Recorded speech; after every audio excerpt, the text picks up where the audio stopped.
সবাইকে জানাচ্ছি প্রীতি ও শুভেচ্ছা। আজকের আলোচনার বিষয় how to write an article abstract, অর্থাৎ একটি আর্টিকেলের কিভাবে সার্থক অ্যাবস্ট্রাক্ট লেখা যায়। আর অ্যাবস্ট্রাক্ট কি সেটি আগে বোঝা দরকার আমাদের। অ্যাবস্ট্রাক্ট হচ্ছে একটি গবেষণা প্রবন্ধের সহজ বাংলায় বললে সারসংক্ষেপ। ধরা যাক একজন গবেষক 3 থেকে 4 হাজার শব্দের একটি গবেষণা প্রবন্ধ লিখেছেন। তো একজন রিভিউয়ার বা একজন পাঠক তার গবেষণার প্রয়োজনে আপনার আর্টিকেলটি শিরোনাম দেখে মনে হয়েছে যে তার প্রয়োজন, তো পুরো আর্টিকেলটি সে নাও পড়তে পারে।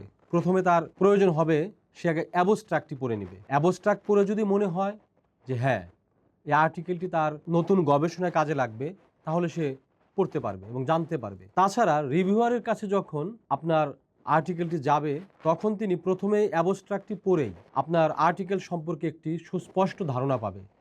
এছাড়া যখন আপনি কোনো জার্নালে আর্টিকেল সাবমিট করবেন, তখন আপনার অ্যাবস্ট্রাক্ট দেখেই সম্পাদক মণ্ডলী সিদ্ধান্ত নিতে পারবেন যে আপনার আর্টিকেলটি কোন রিভিউয়ারের কাছে পাঠানো যায়। কারণ অ্যাবস্ট্রাক্টের মধ্যেই আপনার পুরো আর্টিকেলের মূল বিষয়টি কিন্তু থাকে। তো সেক্ষেত্রে আপনার অ্যাবস্ট্রাক্টটি কিন্তু আপনার জার্নালে আর্টিকেল পাবলিশের ক্ষেত্রে খুব গুরুত্বপূর্ণ ভূমিকা পালন করে।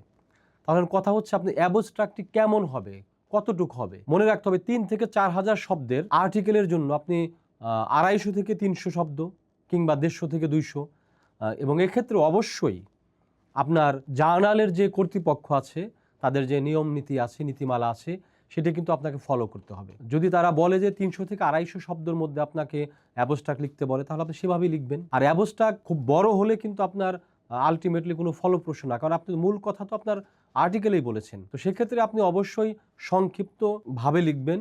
আর আর্টিকেলের মধ্যে আপনার সহজ প্রাঞ্জল ভাষা ব্যবহার করবেন এবং চেষ্টা করবেন বাক্যগুলো যাতে মাঝামাঝি সাইজ হয়, মানে হচ্ছে মধ্যম আকৃতির হয়, বেশি জটিল বাক্য ব্যবহার না করা।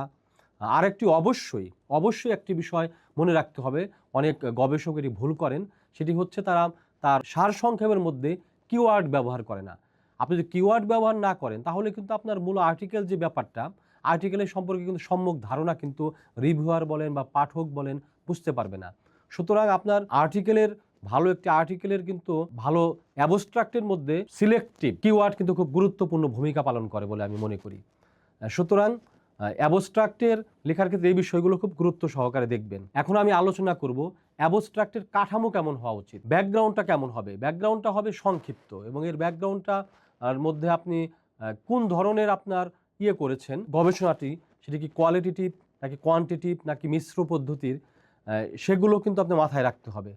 সেই বিষয়গুলো মাথায় রেখে আপনার রিসার্চের পদ্ধতিকে বেস করে আপনার ব্যাকগ্রাউন্ড তৈরি করতে হবে। ওই ব্যাকগ্রাউন্ডকে মূল করে আপনার অ্যাবস্ট্রাক্টে লিখতে হবে। আপনার গবেষণার অবজেক্টিভটি যাতে আপনার অ্যাবস্ট্রাক্টের মধ্যে চলে আসে।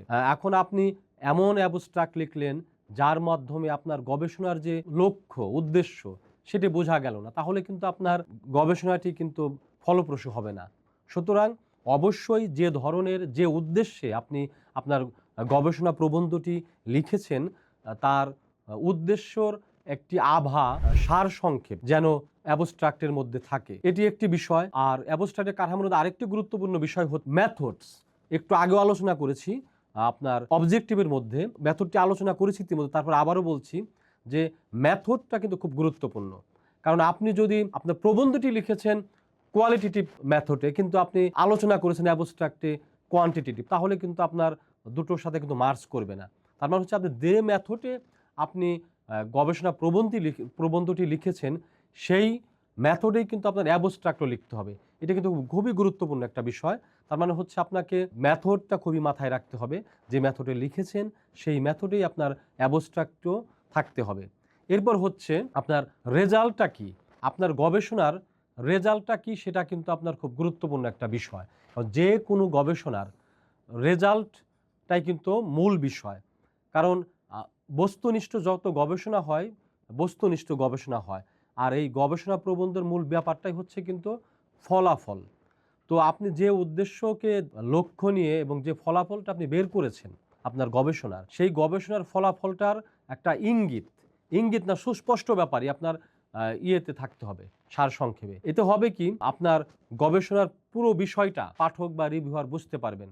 আর একটা বিষয় মাথায় রাখতে হবে, যদি আপনার গবেষণা প্রবন্ধটি সংখ্যাবাচক বা কোয়ান্টিটিভ হয়, তাহলে আপনার সংখ্যাটা উল্লেখ করা। এতে করে হবে কি, আপনার গবেষণা প্রবন্ধের মূল বিষয়গুলো সহজেই বুঝতে পারবে। তাহলে নবীন গবেষকবৃন্দ, আপনারা অবশ্যই মাথায় রাখবেন, এই কাঠামোগুলোর মধ্যে যদি আপনি অ্যাবস্ট্রাক্ট রেডি করেন, তাহলে দেখা যাবে যে আপনার অ্যাবস্ট্রাক্টটি নিঃসন্দেহে সুন্দর, সাবলীল এবং ফলপ্রসূ হবে। আপনি অ্যাবস্ট্রাক্ট যখন লিখবেন, কতগুলো ধাপ আপনাকে অনুসরণ করা উচিত বলে আমি মনে করি। সেগুলো হচ্ছে, আপনি যখন অ্যাবস্ট্রাক্ট লিখবেন, আপনি আপনার গবেষণা প্রবন্ধের মধ্যে যতগুলো টপিকস আলোচনা করেছেন, তা থেকে কিছু সিলেক্টিভ কিছু বাক্য আপনি আপনার অ্যাবস্ট্রাক্টের মধ্যে নিয়ে আসতে পারেন। এতে হবে কি, আপনি পুরো গবেষণা প্রবন্ধের ব্যাপারেই আপনার রিভিউয়ার একটি ধারণা পাবেন। অপ্রয়োজনীয় কথা বা অপ্রয়োজনীয় বাক্য আপনার অ্যাবস্ট্রাক্টের মধ্যে কিন্তু আনা যাবে না। যদি আপনি অপ্রয়োজনীয় কথাবার্তা বেশি বলেন, তাহলে কিন্তু আপনার যে মূল বিষয়টি সেটি কিন্তু ঢাকা পড়ে যাবে। অনেক গবেষকই করেন এটি। অনেক গবেষণাটি ভালো হয়েছে, কিন্তু দেখা যায় খামখেয়ালিপনা বা অপ্রয়োজনীয় শব্দ, অপ্রয়োজনীয় বাক্য এগুলো দেওয়ার কারণে আপনার লেখার মধ্যে কিন্তু এক ধরনের মেদ তৈরি হয়। এতে হয় কি, আপনার সারসংক্ষেপটির যে মূল বিষয়টি, সেই অর্থটি আবিষ্কার করতে রিভিউয়ারের বা পাঠকের কিন্তু একটি সমস্যার মধ্যে পড়তে হয়। তখন দেখা যায় যে আপনার প্রবন্ধ সম্পর্কে বা আপনার ফলাফল সম্পর্কেই সন্দিহান হয়ে যায় যে আলটিমেটলি এই গবেষকটি ভালো আর্টিকেল লিখেছেন কিনা। তাই ভালো আর্টিকেলের অন্যতম একটি ধাপ হচ্ছে আপনার মেদহীন একটি অ্যাবস্ট্রাক্ট তৈরি করা। সংখ্যাগত যে ব্যাপারটি আগেও আলোচনা করেছি, কিন্তু এই ধাপটিও খুব গুরুত্বপূর্ণ বিষয়।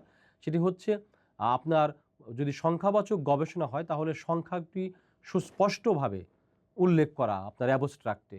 তাহলে দেখা যাবে যে প্রাথমিকভাবেই আপনার কনক্লুশন সম্পর্কে রিভিউয়ার ধারণা পেয়ে যাবে, পাঠক ধারণা পেয়ে যাবে। ইভেন অনেক পাঠক দেখা যায় যে তার প্রয়োজনীয় জায়গাতে পুরো আর্টিকেল পড়তে পারছে না, কিন্তু তিনি আপনার অ্যাবস্ট্রাক্টের যে মূল বিষয়টি, সংখ্যাটি জেনেই কিন্তু সে তার প্রয়োজনটা মিটে যাবে। কতটুকু লিখবেন, শব্দ সংখ্যা আগেই বলেছি, জার্নালের যে নীতিমালা সে অনুযায়ী লিখবেন।